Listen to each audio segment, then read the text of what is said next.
Mesdames et messieurs, bienvenue et merci de regarder RTI 1. Voici les titres de cette édition.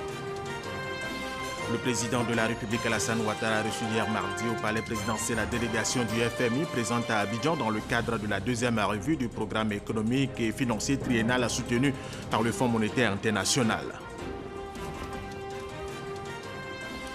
Un conflit foncier oppose des planteurs baoulés installés dans la forêt classée de Gouindébé dans le département de Guiglo et un groupe de jeunes Ouais. Un conflit foncier aux multiples rebondissements avec des affrontements intercommunautaires et son corollaire de déplacés massifs.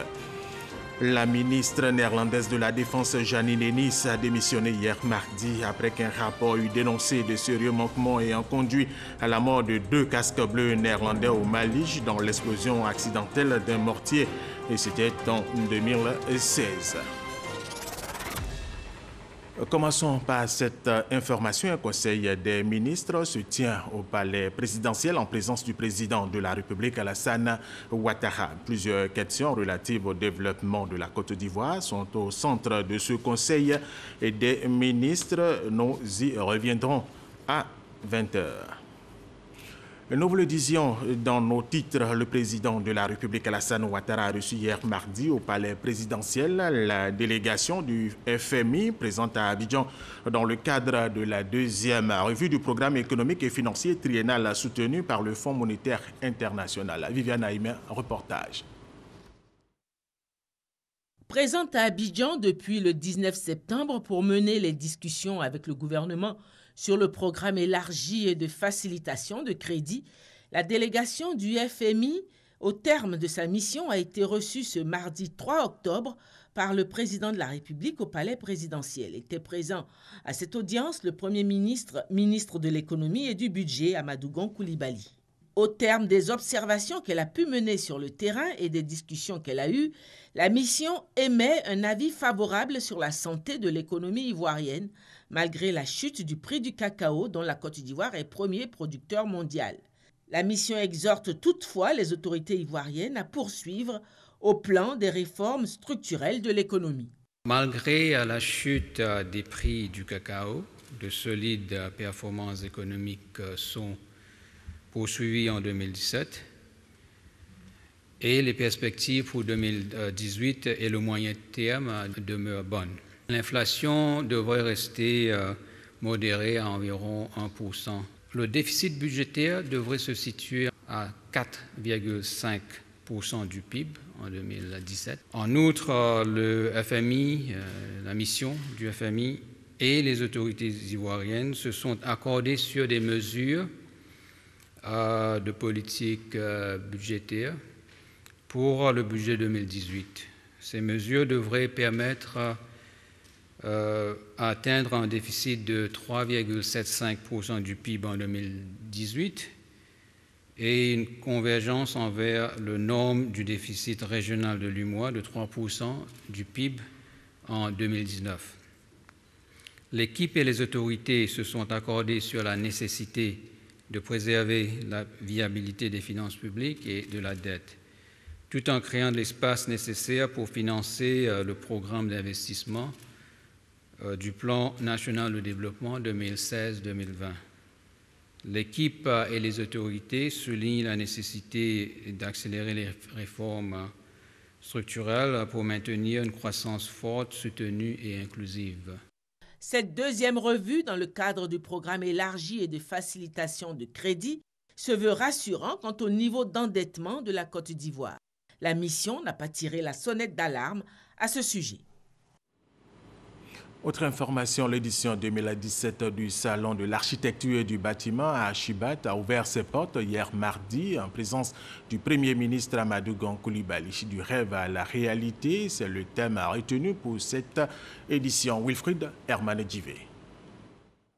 Design futuriste, architecture fantaisiste et projet immobilier conçus à la mesure des rêves, mais surtout du portefeuille du demandeur. Voici en quelques mots le sens de la plus-value proposée aux visiteurs de Archibat 2017. Nous souhaitons faire de chaque visiteur un consommateur averti, de l'amener à comprendre comment passer du rêve, de l'architecture, à la réalité et améliorer son cadre de vie. Pour le ministre de la Construction, du Logement, de l'Assainissement et de l'Urbanisme, ce salon offre aux visiteurs l'opportunité de se frotter aux professionnels du bâtiment. Cet événement, par l'engouement qu'il suscite au niveau national et sa portée internationale, démontre toute la vitalité du secteur du bâtiment et de la construction, un des moteurs transversaux de la croissance économique de notre pays. Le Premier ministre Amadou Gon Coulibaly a rappelé l'intérêt de ce salon. L'Ordre national des architectes de Côte d'Ivoire entend apporter sa contribution à l'émergence d'une urbanisation maîtrisée et d'un développement durable. Pour sa part, le gouvernement mettra l'accent sur une plus grande implication des architectes à la conception, au financement et à la réalisation des grands projets structurants d'infrastructures et du bâtiment. Amadou Gon Coulibaly a ensuite visité plusieurs stands. Chefs d'entreprise et exposants de ces stands sont heureux de participer à ce salon de l'architecture et du bâtiment. La CIE affirme tous les jours dans ce genre d'organisation de salon la présence de la compagnie ivoirienne d'électricité aux côtés des populations, aux côtés des professionnels. Il est important de participer à ce genre de salon pour porter l'information aux Ivoiriens pour qu'ils viennent massivement. 10 000 mètres carrés d'espace d'exposition contre 5 000 en 2007. Le comité d'organisation du Salon de l'architecture et du bâtiment pour cette édition a décidé d'étendre le champ de sa vision, offrir aux exposants et visiteurs venus de plus de 15 pays d'Afrique, d'Asie et d'Europe le dernier cri en termes d'innovation pour ce qui concerne l'architecture et le bâtiment. Allons tout de suite au deuxième grand titre de cette édition. Un conflit foncier oppose des planteurs baoulés et installés dans la forêt classée de Gouindébé dans le département de Guiglo et un groupe de jeunes Oué. Un conflit foncier aux multiples rebondissements avec des affrontements intercommunautaires et son corollaire de déplacés massifs. Les différentes négociations, tant au niveau gouvernemental que local, n'ont pu aboutir à ce jour et cela menace sérieusement la paix et la cohésion sociale dans cette région du Cavali. F. Bouetao. Guiglo, cours de la préfecture ce mardi 3 octobre 2017. De nombreux déplacés présents depuis ce matin, pendant que d'autres continuent d'affluer. Ce sont des baoulés opposés à des jeunes Oué dans un conflit foncier dans la forêt classée du Gouindébé. Les gens sont rentrés chez nous pour nous agresser, casser les maisons, brûler les maisons. Donc on est tombé en brousse. Moi, j'ai fait 3 jours en brousse. C'est hier, je suis sorti. Ils ont tout pris, ils ont ramassé tout, il n'y a rien, on n'a même pas...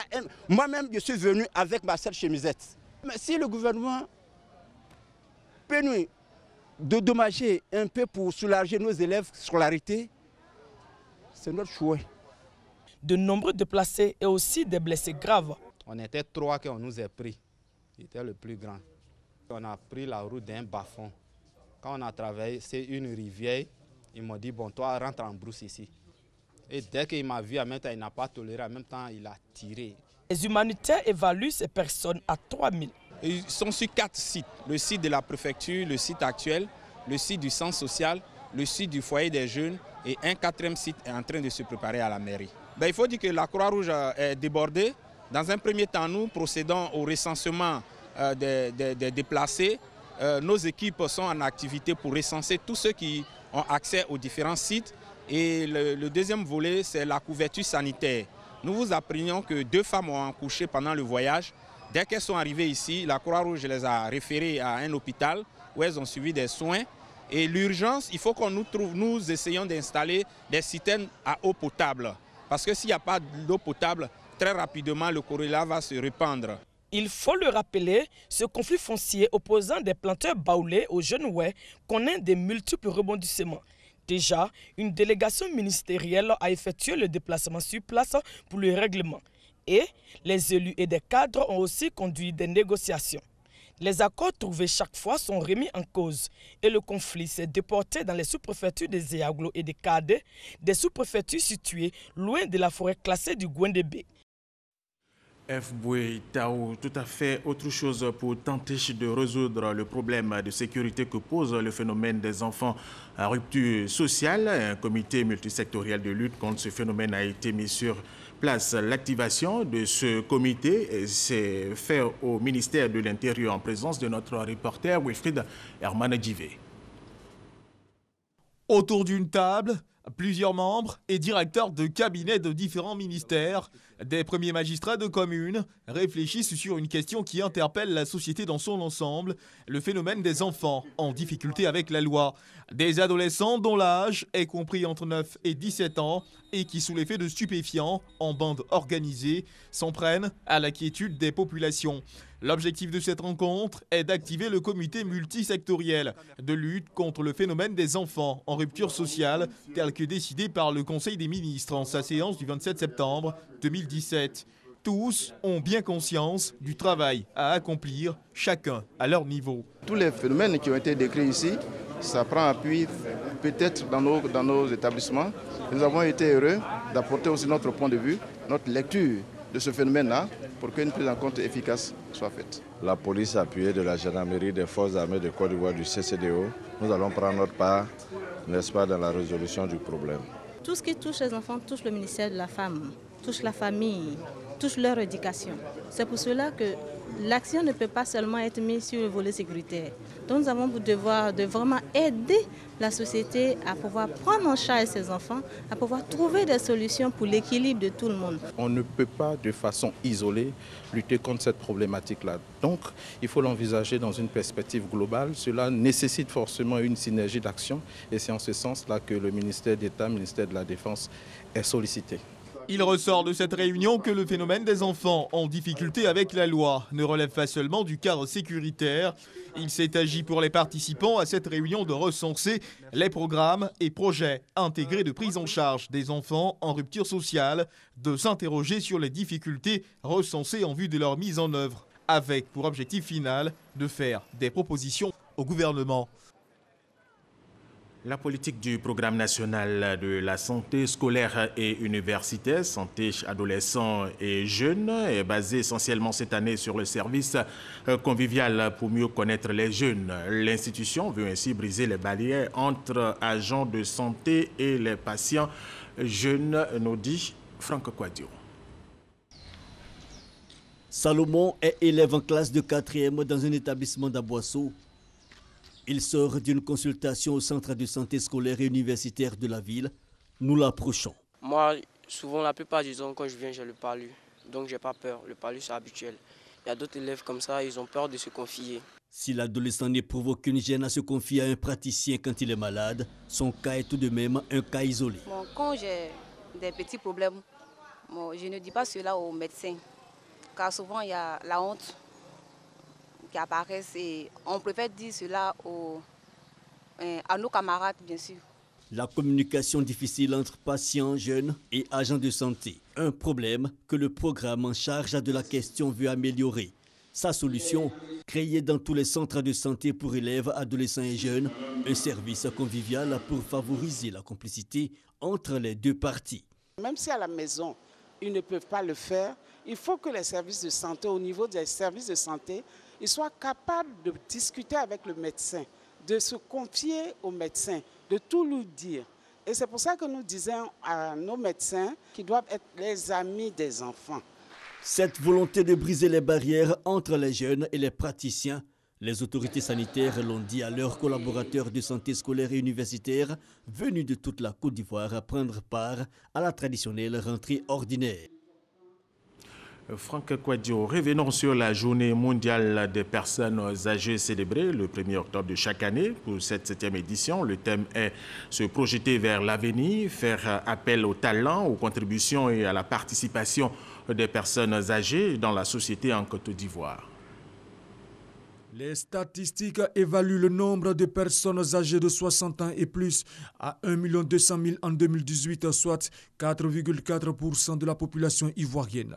Célébrée le 1er octobre de chaque année, la Journée internationale des personnes âgées offre l'occasion de prévenir la vulnérabilité de ces personnes âgées. Pour cette année 2017, l'Organisation des Nations Unies a retenu pour thème se projeter vers l'avenir, faire appel aux talents, aux contributions et à la participation des personnes âgées dans la société. En opérant ce choix, l'ONU nous invite à mettre en place dans nos États des programmes publics pour répondre aux besoins des personnes âgées, notamment celles en situation de précarité, des environnements adaptés afin de garantir leur autonomie. C'est pourquoi, en lien avec le thème mondial, la célébration de cette année sera placée au plan national sous le thème « Tous accompagnons les personnes âgées pour un vieillissement sain ».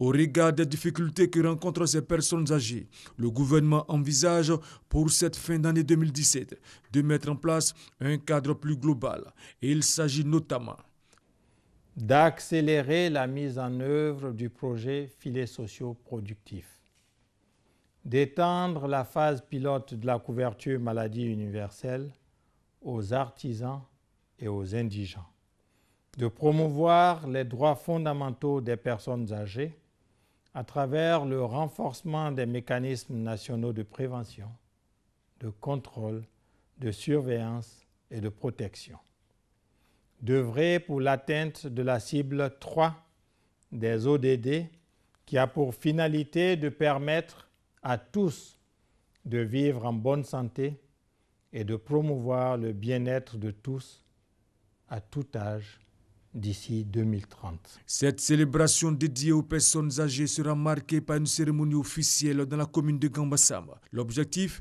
est de renforcer la capacité de ces personnes à travers des activités socio-éducatives. Reportage signé Abou Sanogo, présente depuis 2016 sur toute la chaîne de production de la volaille en Côte d'Ivoire.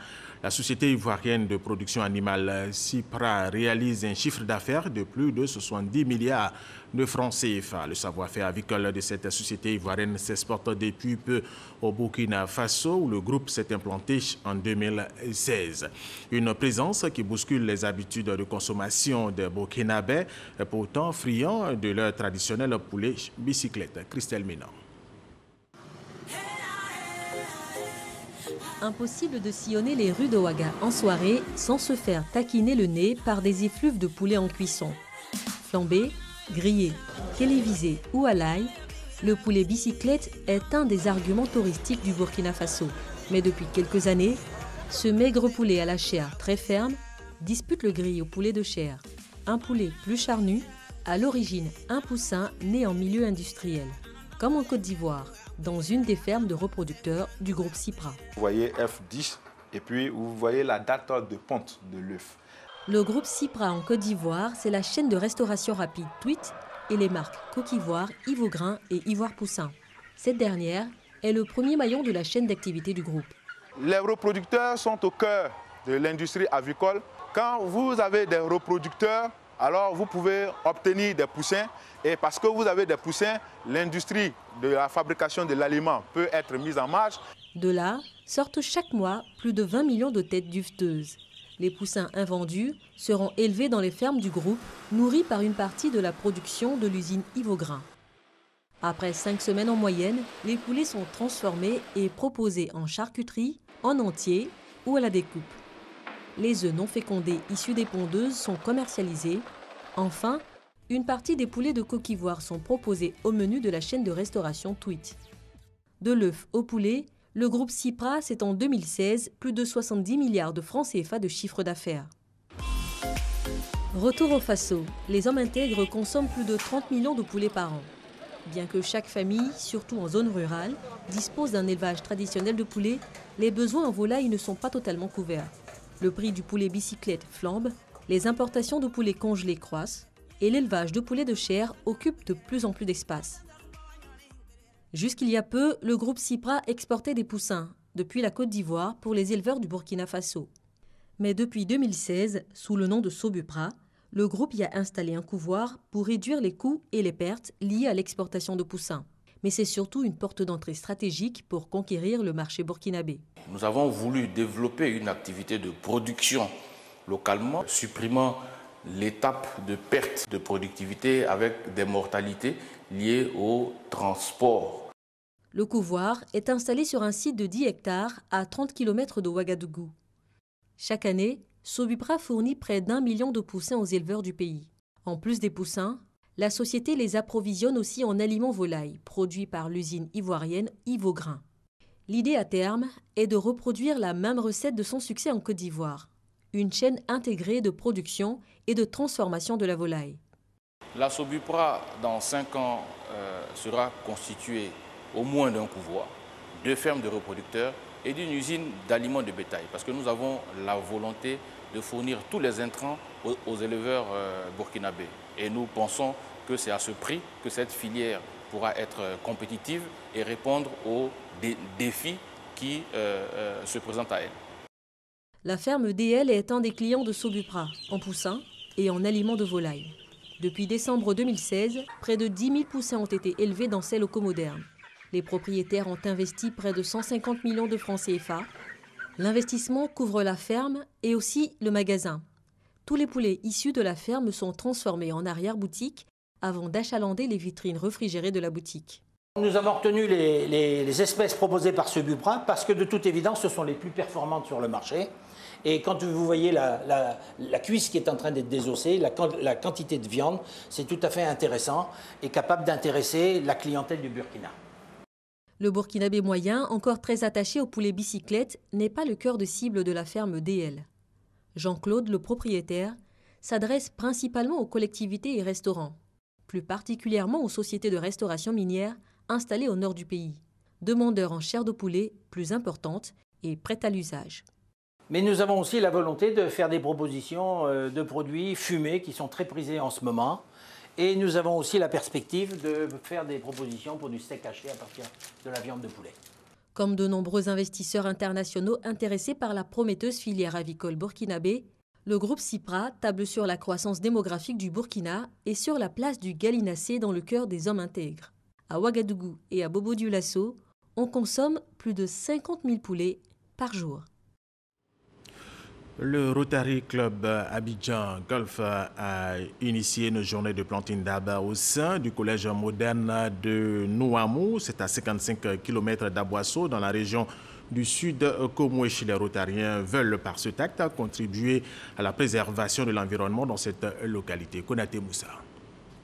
Le collège moderne de Nouamou dans la région du sud Komoué, 2 bâtiments, 8 salles de cours, des bureaux et des latrines. Avec 80 élèves de 6e au départ en janvier 2015, l'établissement compte aujourd'hui 2 classes de 3e et plus de 500 apprenants. La réalisation du collège de Nouamou, un soulagement pour les populations de cette localité située à 55 km d'Aboasso. Avant, quand les enfants sont orientés en classe de 6e, il fallait se déplacer, aller soit à Aboasso, aller chercher un tuteur, soit aller à Tiapou. Au cas où on ne trouvait pas de tuteur, il fallait louer des maisons et mettre les enfants là-dedans. Et c'est difficile, ça faisait que les enfants n'arrivaient pas à bien étudier. Ça donnait un résultat qui était vraiment négatif. Ça donnait plus de renvois. Et souvent même on voit nos jeunes filles qui tombent enceintes. La première pierre du collège de Nouamou a été posée par le Rotary Club Abidjan Golf en 2013. Action poursuivie par le Conseil régional du Sud Komoué.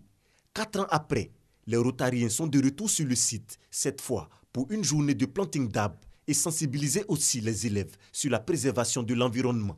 C'est donc très symbolique notre présence sur les lieux aujourd'hui pour faire une action qui fait partie des objectifs du Rotary international.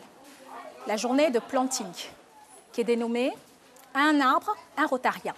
L'idée est de faire de cette action de planting un moyen d'instruire les élèves du collège sur les problèmes de réchauffement climatique.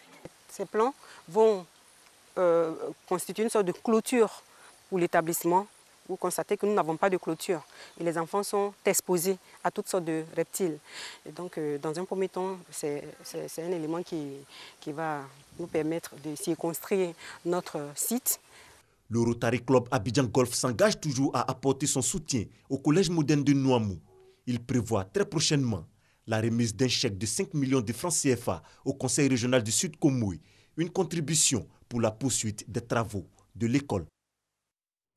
Les élèves de l'école primaire publique de Bambarosso à Dabakala ne prendront plus les cours assis à même le sol. Ces élèves viennent de recevoir des tables bancs et des tonnes de ciment pour la réhabilitation de leur école. Voici Mamadou. Pour cette rentrée scolaire, il était difficile pour les élèves de l'EPP Bambarasso dans la commune de Dabakala de débuter l'année scolaire. Le manque de tables bancs et la dégradation des salles de classe. Pour résoudre ce problème et aider les élèves à regagner le chemin de l'école, un cadre de la région offre 150 tables bancs et 5 tonnes de ciment, mais aussi entreprend la réhabilitation de l'école. Coût global de ce don, plus de 4 millions de francs CFA. Dans son adresse, Khalil Konaté a exhorté les enfants à plus d'abnégation au travail et salue les actions de développement entreprises par le chef de l'État en faveur des populations ivoiriennes. Il a par la suite lancé un appel de cohésion autour du système éducatif de Dabakala. En 2017, la sous-préfecture de Dabakala seule compte 111 écoles. Je pense qu'il faut venir faire ce qui nous incombe. L'action d'accompagner nos parents, parce que l'État-providence, comme je le dis, c'est terminé. L'État fait, mais les cadres que nous sommes devons accompagner l'État dans sa démarche de développement. Heureux, les bénéficiaires ont remercié le donateur et ont fait des doléances portant entre autres sur l'accès à l'eau potable dans les écoles et l'accès au réseau électrique. Notons que l'EPP Dabalakoro et le collège moderne de la ville de Dabakala ont aussi bénéficié de tables bancs de la part de Konaté Khalil. L'émission Concours Vacances 2017 de RTI Boaké a connu son apothéose le week-end dernier. Était en compétition des groupes artistiques venus de Tiebissou, de Ngata Dolikro, de Diabo et de Dabakala. Et c'est le groupe Ananzé de Tiebissou avec 153 points sur 198 qui a remporté ce concours. Amadou Ouattara, RTI Boaké. Deuxième édition 2017, Trophée Touré Souleymane. Le premier c'est un coupé décalé. Le coupé décalé, sacré vainqueur de l'édition 2017 du concours musical radiophonique, tout baigne le freestyle de Radio Boaké. La finale a opposé les musiques tradimodernes au coupé décalé. Devant un public conquis à la cause musicale, le coupé décalé a réussi à imposer son rythme aux membres du jury. On dit à la jeunesse de toujours travailler, de se battre, de ne pas baisser les bras. Le thème choisi cette année, la cohésion sociale. Un thème apprécié par les invités. Nous sommes déplacés pour appuyer la RTI parce que cet événement transcende désormais la région de Béké. La chaleur constatée est la preuve de ce que les gens accordent désormais un intérêt particulier aux artistes de Boaké. La jeunesse de Boaké désormais peut compter sur le premier responsable de la radio que je suis pour passer d'agréables vacances. Les animateurs de l'émission ont tenu en haleine les spectateurs et les auditeurs au cours de cette soirée musicale. La ministre néerlandaise de la Défense, Janine Hennis, a démissionné hier mardi après qu'un rapport eut dénoncé de sérieux manquements ayant conduit à la mort de 2 casques bleus néerlandais au Mali dans l'explosion accidentelle d'un mortier en 2016. Pour elle, elle est la responsable politique de leur mort et elle a donc décidé de démissionner. Le prix Nobel de chimie 2017 vient d'être décerné à Jacques Duché, Joachim Frank et Richard Anderson pour leur travail sur la cryomicroscopie électronique. Voilà qui met fin à cette édition. Merci de l'avoir suivi et restez avec nous sur RTI.